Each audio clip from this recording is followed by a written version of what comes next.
bien, bonjour, bonjour les amis. Vous avez dû le constater, on va pas parler de Adjoumani, notre temps Adjoumani. Non, non, non, non, non. Aujourd'hui, là, on va parler de son remplaçant parce que il a eu un remplaçant. Eh oui, son remplaçant s'appelle Mamadou Touré. Je suis sûr que vous allez me demander, mais Mamadou Touré, comment jusqu'à il va remplacer notre tonton Adjoumani? Yeah! Les amis, lui, il est à Abidjan. Il y a débat en France. Les gens sont sur le plateau comme ça, là. Yeah! Il fait palabre à distance. Eh oui, il n'a même pas... Yeah! Il dit aux journalistes de France 24, là, hein? Je suis mon seul. Vous êtes trois contre mon seul. J'ai arrêté de parler même. Oui, attendez, arrêtez de parler même. Attends, j'ai mis la vidéo, mais vous allez regarder ce qu'il a fait. Eh, la honte des chats. Ah, quand même, hein? Également avec nous, depuis Abidjan, Pierre-Narcisse Hendrik Wadio, directeur de cabinet d'Henri Konan Bédier et porte-parole du PDCI-RDA, le Parti démocratique de Côte d'Ivoire, Rassemblement démocratique africain. Et puis Mamadou Touré, toujours depuis Abidjan, porte-parole du RHDP, le Rassemblement des Oufouettistes pour la démocratie et la paix du président Alassane Ouattara. Vous êtes également ministre de la promotion de la jeunesse et de l'emploi des jeunes. La parole est à vous, Mamadou Touré. Vous vouliez évidemment réagir à ce qui a été dit sur le plateau, et notamment eh bien, les représentants des autres candidats qui considèrent que eh bien, il s'agit de la candidature de trop pour Alassane Ouattara, qui revient sur la parole qu'il a donnée dans le passé de ne pas concourir à un troisième mandat. C'est pourtant bien ce qui semble arriver aujourd'hui. Alors, avant de réagir sur les propos des candidats, je voudrais dénoncer les conditions de ce débat. Vous avez 3 contre 1. Je n'ai parlé qu'une minute lors de la première partie du débat. Tous les autres intervenants ont eu chacun un peu plus de 5 minutes. Donc je voudrais... Vous allez pouvoir répondre, Mamadou Touré. Il ne vous a pas échappé que l'élection met aux prises 4 candidats, 3 d'opposition face à votre candidat. Nous avons ici 2 représentants de l'opposition. Mon frère, tu vas répondre à la question ou bien c'est pas là que tu es parti pour faire? Oui, c'est pas. Tu es à distance à Abidjan là-bas, c'est qu'est pas là. Tout, il n'y a pas là. Pourquoi toujours même il doit avoir pas là même? Et puis un journaliste qui fait son métier. Monsieur Laloupo n'est pas neutre dans ce débat, et donc je note que nous sommes 3 contre 1, et je tenais à le faire savoir et avoir plus de temps pour pouvoir donc m'exprimer. Ok, mon frère, faut t'exprimer, exprime-toi, hein, exprime-toi. Ministre de la Jeunesse, exprime-toi. Sur ce qui a été dit concernant la candidature et le rôle controversé, prétendument controversé du Conseil constitutionnel, je voulais rappeler à M. Ndri qu'on ne peut pas avoir un jugement sur le Conseil constitutionnel, un jugement à géométrie variable. Je voulais rappeler que beaucoup de juristes se sont étonnés que le président Henri Konan Bédier, membre du Conseil constitutionnel, ait déposé sa date de démission du Conseil constitutionnel le 3 juillet, alors que la loi électorale et la Constitution l'obligeaient à déposer cette démission avant.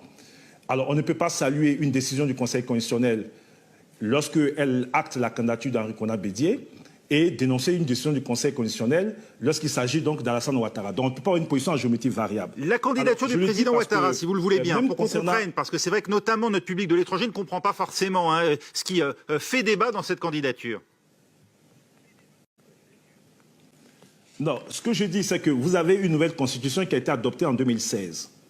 Et à l'occasion de l'adoption de cette nouvelle candidature, le représentant de Afin Guessan, qui est sur votre plateau, était sur les antennes de France 24 et disait justement que si cette constitution de 2016 était adoptée, M. Ouattara pourrait faire de nouveaux actes de candidature parce que le compte a été remis à zéro.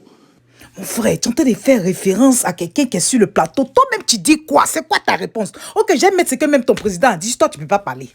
Monsieur le Président, si vous êtes réélu, un troisième mandat avec Alassane Ouattara est-il envisageable? Non, vous savez, à la fin de mon deuxième mandat, j'aurai 78 ans. Même si une réforme constitutionnelle devait m'autoriser à le faire, ce que nous n'envisageons pas, ce n'est pas dans mes intentions. Mon frère, tu as entendu ou bien tu n'as pas entendu? Ok, attends, je mets la suite de ce que ton président même a dit. Parce que peut-être tu n'as pas bien entendu. Je mets la suite de ce qu'il a dit là. Mais si j'avais 60 ans, peut-être que j'aurais fait 3 ou 4 mandats. Ah bon? Bah. Je pense que la politique, c'est la bonne foi. Il ne peut pas venir aujourd'hui se dédire. Mon frère, tu es jeune, il faut parler vite. Il faut aller droit au but, tu tournes trop. Ok, bon, je vais te laisser parler. Était d'accord qu'il s'agissait d'une nouvelle constitution, comme au Sénégal, comme au Rwanda, comme au Togo, ce qui a permis donc, au président Ouattara d'être à nouveau candidat. Donc, oui. Afin Guessan a fait campagne dans ce sens. Alors, sur la commission électorale indépendante, ce qu'il faut noter, c'est que cette commission électorale indépendante a fait l'objet d'une recommandation de la Cour africaine des droits de l'homme. Je peux vous dire, monsieur, que toutes les revendications de l'opposition ont été acceptées. Oui. Un poste a été accordé au PDCI, qui, malgré l'accord de ce poste, refuse de revenir donc, au niveau donc, des débats. La reprise des élections au niveau des commissions locales a été acceptée par le gouvernement. Les discussions sur le code électoral, il y a eu un consensus et le gouvernement a concédé des points à l'opposition. Oui. Sur la commission électorale indépendante, qui, je rappelle, est dans une forme très améliorée par rapport donc, à 2002 ou 2014, en réalité, ce qu'on doit retenir, l'opposition n'est pas prête à aller aux élections. Cette tension, et je voulais dire, n'en déplaise à M. Laloupo, cette tension est artificiellement créée. Les Ivoiriens vaquent à leurs occupations ici à Abidjan. Les gens ont repris le travail.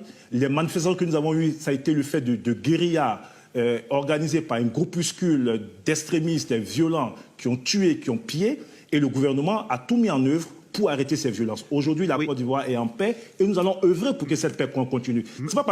Côte d'Ivoire, mon beau pays, tcha-tcha. C'est en paix vraiment. Et Côte d'Ivoire, mon beau pays, tcha-tcha. Parce que des opposants ne sont pas prêts à aller dans un jeu démocratique qui prendrait la population. Vous l'avez dit dans la première partie, Monsieur le ministre, Mamadou Touré, Alassane Ouattara, là, ses propos ne datent pas de 2016. Jusqu'en début de l'année encore, il écartait une nouvelle candidature. Amadou Gon Coulibaly, qui était le candidat investi par le RHDP, est décédé dans les conditions que l'on sait. Le président Alassane Ouattara a décidé à ce moment-là de concourir à un nouveau mandat. C'est donc qu'il n'y avait pas d'autres personnalités compétentes pour porter les couleurs du RHDP. L'actuel Premier ministre, Ahmed Bakayoko, n'en était pas capable. Le porte-parole lui-même, le secrétaire général de la présidence, Patrick Hachi, non plus. Alors, sauf faire preuve de mauvaise foi, il est constant que même en renonçant à se présenter une nouvelle fois, le président Ouattara, dans toutes ses déclarations, a pris le soin de mentionner qu'il le faisait en dépit du fait que la Constitution lui permettait d'être candidat. Donc ça, c'est d'un côté. De l'autre côté, nous avons eu quand même l'accident, la mort brutale d'Amadou Gon Coulibaly. Nous étions à 1 mois et demi du dépôt des candidatures. Mon frère, faut répondre. On demande il y a l'effet débat là pour toi. Hein. On te pose une question, faut répondre. On te demande si le Premier ministre n'était pas capable. Faut répondre oui ou bien non. On te demande si le secrétaire général de la présidence, Patrick Hachi, lui-même aussi pouvait pas être. Parce que c'est quand même, il est diplômé. Hein? Il y a longtemps, il a l'espérance, il pouvait pas faire ça. Je rappelle que le candidat du RHDP relève du choix souverain des militants du RHDP. À l'unanimité, avec les cadres que vous avez cités et l'ensemble des élus militants et cadres, nous avons choisi Alassane Ouattara. Nous l'avons choisi, il reviendrait au Conseil constitutionnel, au-delà des divergences sur l'interprétation de la Constitution, de trancher, et le Conseil constitutionnel a tranché. Nous avions à faire face à un défi d'union en notre sein et de façon souveraine, nous avons décidé de choisir notre candidat. Mais il ne nous revient pas. Vous savez ce que nous pensons de la candidature d'un Bédié qui a... Mon frère, c'est arrivé là-bas. C'est même qu'on crée les grandes universités au pays là. C'est comme ça que tu as lui parlé. Quelqu'un qui perd ton grand-père, c'est comme ça que tu as lui parlé. 86 ans, qui, je rappelle, a fait 2 mandats, puisqu'il a terminé le mandat du président Oufoué et il a fait lui-même un mandat qui, de sa faute, a été écourté en 99. Mais c'est quand même fait preuve, enfin, je ne vais pas employer des mots durs, mais j'aurais souhaité écouter M. Laloupo. Il n'a pas répondu à votre question sur une candidature d'un ancien président qui, à 90 ans, veut être encore candidat et qui, à 90 ans, est incapable d'offrir des perspectives à la Côte d'Ivoire et qui, à 90 ans, veut faire retourner la Côte d'Ivoire en arrière. La Côte d'Ivoire ne retournera pas en arrière parce que d'abord, les Ivoiriens ont été durement éprouvés en 2010. Ils veulent la paix. Ce mot d'ordre n'est pas suivi en Côte d'Ivoire. Tous vos correspondants locaux peuvent vous le témoigner parce que les Ivoiriens, on a marre des turpitudes politiques et veulent des actions qui vont dans le sens de l'amélioration de leurs conditions de vie. Merci Mamadou Touré. Les autres participants vont vous répondre dans un instant, mais nous avons avec nous en ligne Éric Caé. Il est vice-président de la plateforme politique ivoirienne Ensemble pour la démocratie et la souveraineté, une coalition qui soutient l'ancien président Laurent Gbagbo, président de l'Alliance ivoirienne pour la République et la démocratie. Merci d'être avec nous, Éric Caé. Quel regard portez-vous sur cette élection? Pensez-vous qu'il faut malgré tout voter pour le candidat, en l'occurrence, qui porte les couleurs du FPI, Pascal Affi-N'Guessan? Les amis, moi, j'ai fini mon attirage. Si vous voulez continuer là, allez sur France 24. J'ai fini de m'affairer. Ok, bye bye.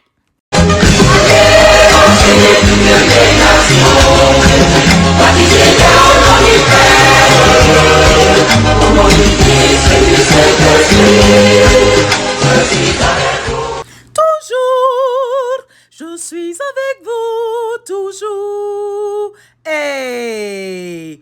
Ainsi Ado a envoyé Adjumani, Adjumani, Adjumani, Adjumani. Insebik Togo a envoyé Adjumani, Adjumani, Adjumani, Adjumani. Maintenant on l'appelle Monseigneur Adjumani, du jamais vu, du jamais vu, du jamais vu. Au revoir Adjumani, faut demander pardon au cardinal, ça va finir. Au revoir Adjumani, faut demander pardon au cardinal, ça va finir.